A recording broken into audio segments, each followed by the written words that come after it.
ओम नमो भगवते वासुदेवाय। श्रीमद्भागवत महापुराण द्वादश स्कंध चौथा अध्याय। प्रलय वर्णन। श्री सुखदेव जी ने कहा, हे राजन, मैंने आपसे परमाणु से लेकर द्विपरार्ध पर्यंत काल के स्वरूप का वर्णन किया और युग का भाव को भी बताया। इस युग में प्रलय और तथा स्थिति का वर्णन सुनिए। सहस्त्र चतुर्युग का ब्रह्मा का एक दिन होता है, इसी में कल्प भी कहते हैं। ये कल्प के 14 मनु होते हैं। कल्प के अंत में उतने दिन का प्रलय काल होता है, जिसे ब्रह्मा की रात्रि कहते हैं। उसी समय तीनों लोकों का प्रलय में अंतर्भाव हो जाता है, जिसे नैमित्तिक प्रलय कहते हैं। इसमें ब्रह्मा सारे विश्व को अपने में समेटकर ब्रह्मा तथा भगवान शयन करते हैं। ब्रह्मा के द्विपरार्ध बीत जाने पर महतत्व, अहंकार, पंचम मात्राएं विकृति में लीन हो जाती हैं। हे राजन, यह प्राकृतिक प्रलय कारण उपस्थित होने पर महापंचभूत विकारात्मक ब्रह्मांड अपना स्थूल रूप छोड़कर कारण रूप में स्थित हो जाता है। उस समय 100 वर्षों तक वर्षा नहीं होती। अन्न न मिलने के कारण प्रजा एक दूसरे को पकड़कर खाने लगती है।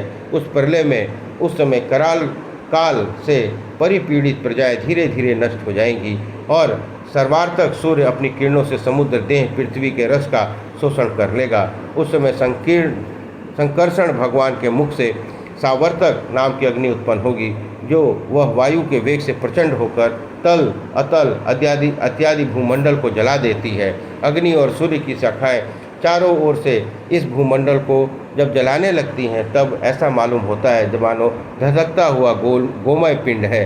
उसके बाद प्रचंड वायु बहता है और आकाश धूल से भर जाता है। इसके बाद अनेक प्रकार के विचित्र वर्णमाला मेघ समुदाय 100 वर्ष तक गरजता और बरसता है। उस समय ब्रह्मांड मध्यगत सारा विश्व जलमग्न हो जाता है। जल पृथ्वी का गुण गंध को ग्रहण कर लेता है। पश्चात जल के आप्लव होने पर निर्गंध पृथ्वी का प्रलय हो जाता है। जल के गुण रस को तेज खींच लेता है और वह रस विहीन होकर तेज में मिल जाता है तथा वायु तेज के गुण रूप को ले लेता है। वह तेज रूप रहित होकर वायु में मिल जाता है तथा वायु के गुण स्पर्श को आकाश ग्रस लेता है। वह वायु स्पर्श विहीन होकर आकाश में लीन हो जाता है।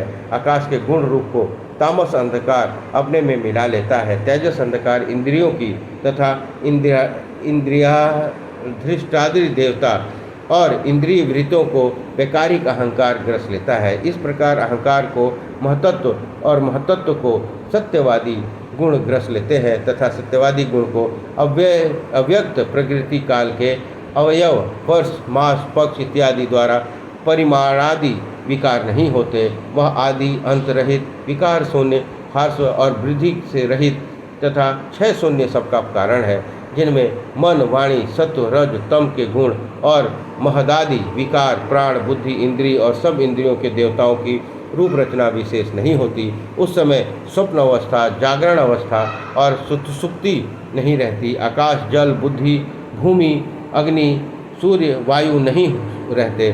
सोते हुए की तरह शून्य मालूम पड़ता है। ये समस्त विश्व का कारण कहा जाता है। हे राजन, इस प्रकार मैंने यह प्राकृतिक प्रलय बतलाया और तब पुरुष और प्रकृति की सत्यवादी शक्तियाँ काल के विवश होकर नष्ट हो जाती हैं। हे राजन, इस प्रकार से प्राकृतिक प्रलय को बतलाकर अब अत्याधिक प्रलय को बतलाता हूँ। दृश्यत्व तथा अव्ययिरेक रूप हेतु होने के कारण बुद्धि, इंद्रिय, अर्थ रूप से जिनका आश्रयभूत ज्ञान ही प्रतीत होता है, अतः जो आदि और अंत से युक्त है वह सब वस्तु नहीं है।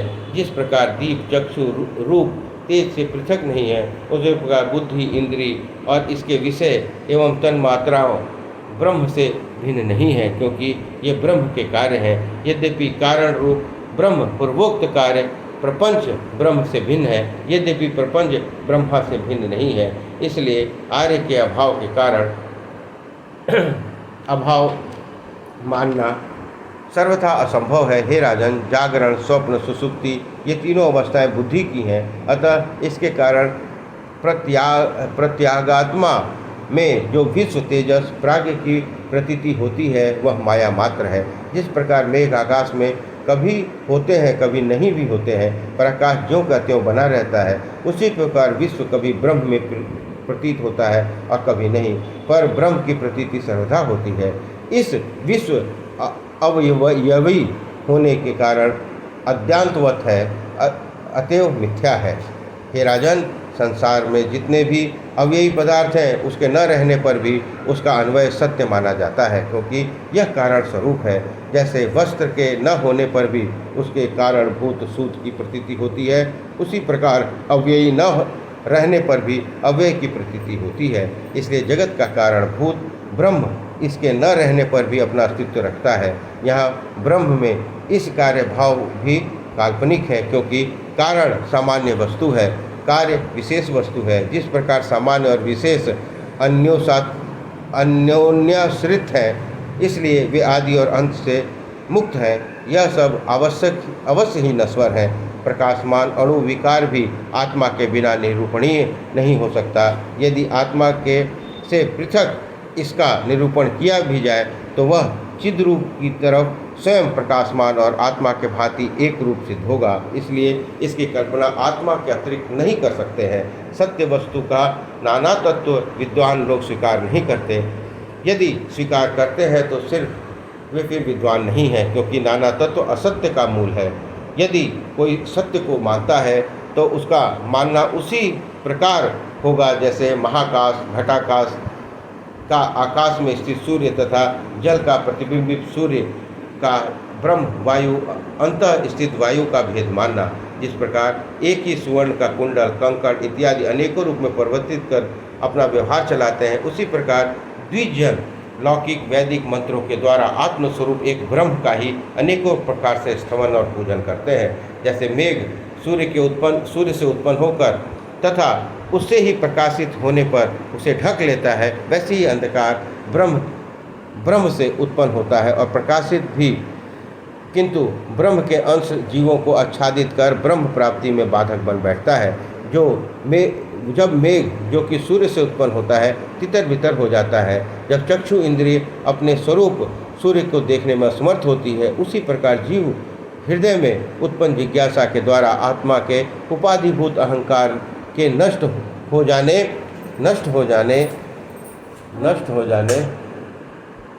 पर ब्रह्म का साक्षात्कार कर लेता है। हे राजन, इस प्रकार विवेक रूपी शास्त्र के द्वारा जब मनुष्य आत्मस्वरूप की प्रत्यक्ष में मायामय बंधन अहंकार को काटकर ब्रह्म स्वरूप को साक्षात्कार करने के लिए उपस्थित हो जाता है, तब उसी को अत्यांतिक प्रलय कहते हैं। हे परंतप, ब्रह्मा से लेकर तीर्ण पर्यंत सभी भूत सदा उत्पन्न और विनिष्ट होते रहते हैं। सूक्ष्म विचारशील विद्वानों ने ऐसा कहा है।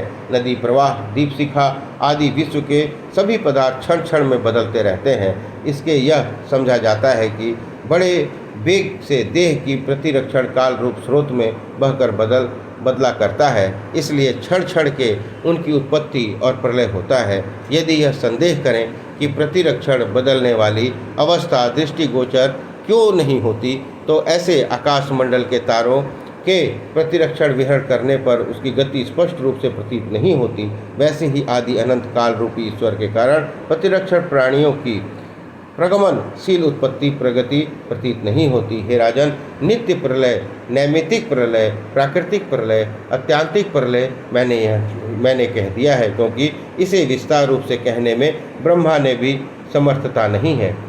यहाँ तक कि संदेह हो सकता है कि जिस कथा को परिपूर्ण करने से कहने में ब्रह्मा भी समर्थ नहीं है, उसका वर्णन क्यों किया गया है। इसका उत्तर यह है कि संसार सागर को पार करने की इच्छा वाले के लिए तथा संसार के विविध दुखों से पीड़ित प्राणियों के उद्धार के लिए भगवान के कथामृत पाने के अतिरिक्त दूसरा कोई उपाय नहीं है। इसलिए संक्षेप रूप में मैंने कही है। इस पुराण संहिता को सनातन ऋषि नारायण ने पहले नारद से कहा था और नारद ने द्वैपावन से। हे महाराज, उसी भगवान द्वैपावन ने वेद तुल्य यह भगवत संहिता अति प्रसन्न होकर मुझे दी। हे कुरुश्रेष्ठ, इस कथा को श्री सूत जी महाराज नैमिषारण्य के यज्ञ में सम्मिलित हुए शौनक आदि ऋषियों के प्रति अपने प्रश्न कहने पर कहेंगे। इस प्रकार चौथा अध्याय संपन्न हुआ। बोलिए कृष्ण भगवान की जय।